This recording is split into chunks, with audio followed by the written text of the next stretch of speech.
Up until this point, we've changed how your child sees the situation and how they've presented themselves physically. Now, we're going to move into behavior under pressure, and this is where many parents actually undermine progress. They say things like, just ignore it, or tell a teacher, or stand up for yourself. All well-meaning, all vague. Children don't need concepts in moments of pressure. They need scripts.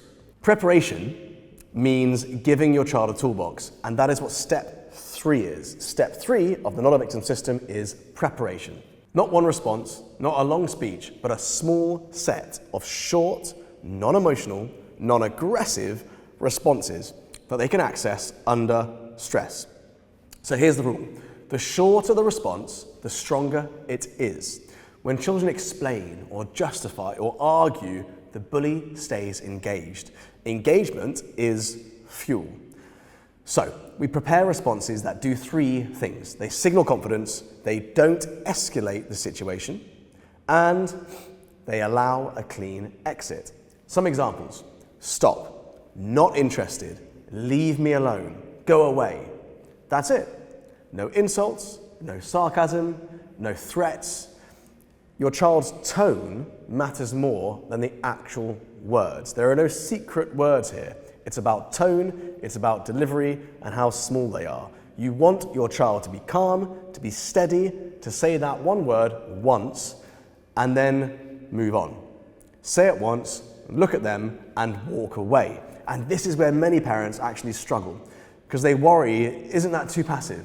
No, it's controlled. In a moment where your child has no control, you are giving them control. Aggression often escalates. An explanation invites debate. Calm certainty shuts things down. Now here's something critical. You don't give your child 10 phrases and expect them to remember all of them. You pick 2. 2 that feel natural. 2 they can say without thinking.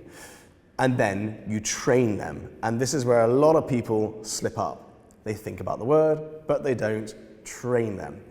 This is where preparation becomes powerful. At home, when things are calm, you practice.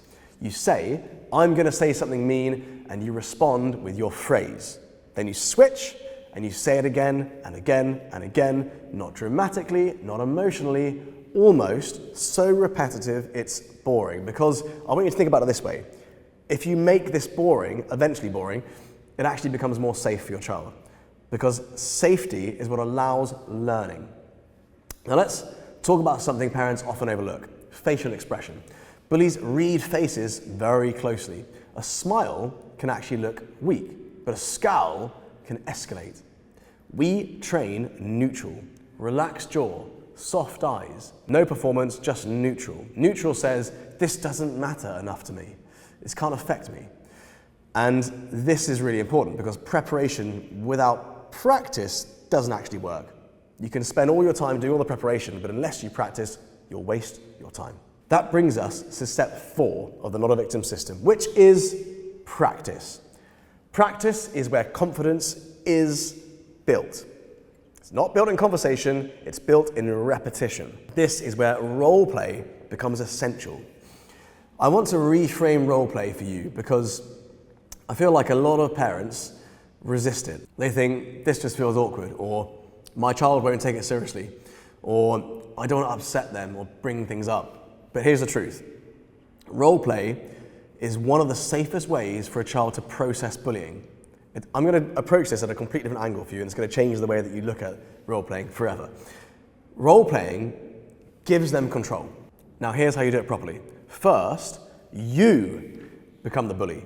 Not aggressively, not cruelly, just realistic. You say the kind of things your child hears, the things that you think they might hear.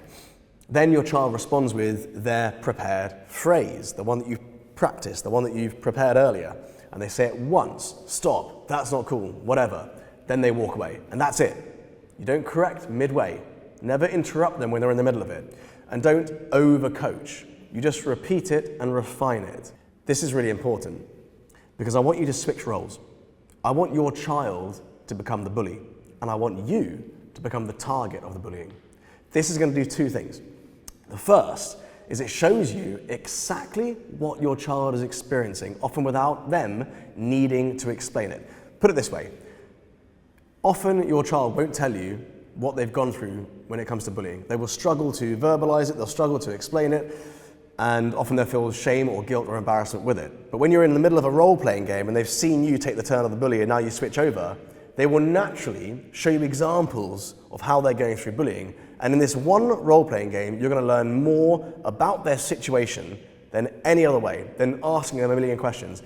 This is the one moment where you're going to gain the most insight into what they're going through. The second is it gives your child insight into power dynamics. They're going to see how reactions feed behavior. This is often incredibly revealing for parents. Children often act out of tone, words and behavior that they've never really verbalized. And you learn more in 5 minutes of role play than in hours of questioning. Now, we don't jump straight in to high intensity practice.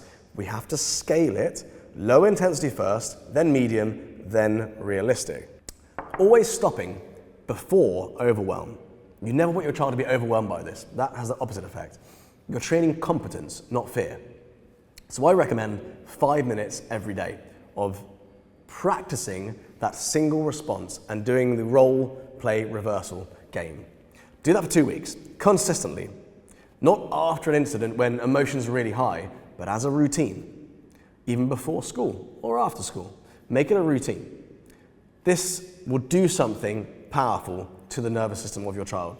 The brain starts to think, I've been here before, and familiarity reduces panic. And this is how responses become automatic. Not because the child memorized them, but because the body recognizes the situation. When you do this, you can start off very gently and very soft.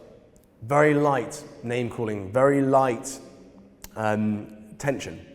But as your child becomes visibly more confident, what I want you to do is to escalate to the point where I want your body language to become more intimidating. And if they're older, I want you to stand up close to them and actually try to intimidate them a little bit. You're going to watch your child grow into someone who can match that and defend from that. And that is going to carry so much weight when they go into school and they meet a child their own age. So it's familiarity that's going to reduce panic, and it's how responses just become automatic. Not because the child memorized them, but because the body recognizes the situation.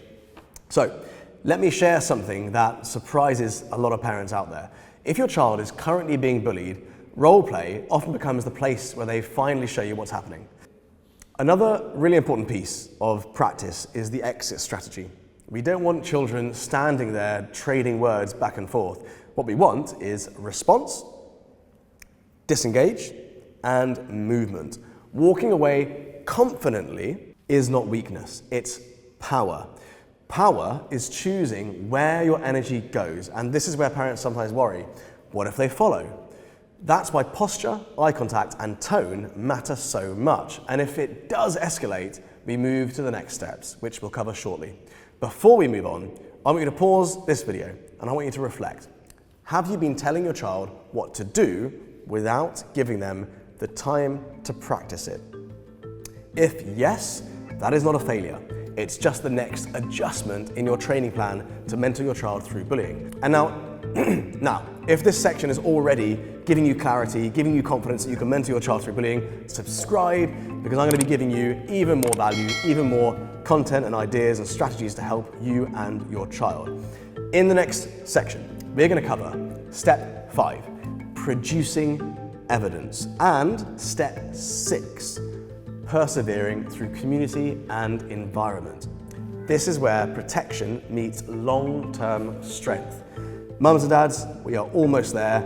Hang on. I just released a full no-fluff workshop breaking down everything I know about bullying, the uncomfortable truths, the mistakes that parents make, and the exact 6-step system that has helped thousands of children transition through bullying, the stuff that actually works. So, if your child is being bullied, or you want to make sure they never become a victim of bullying, then watch the full video. Make sure you subscribe, because this is the work that changes your child's life.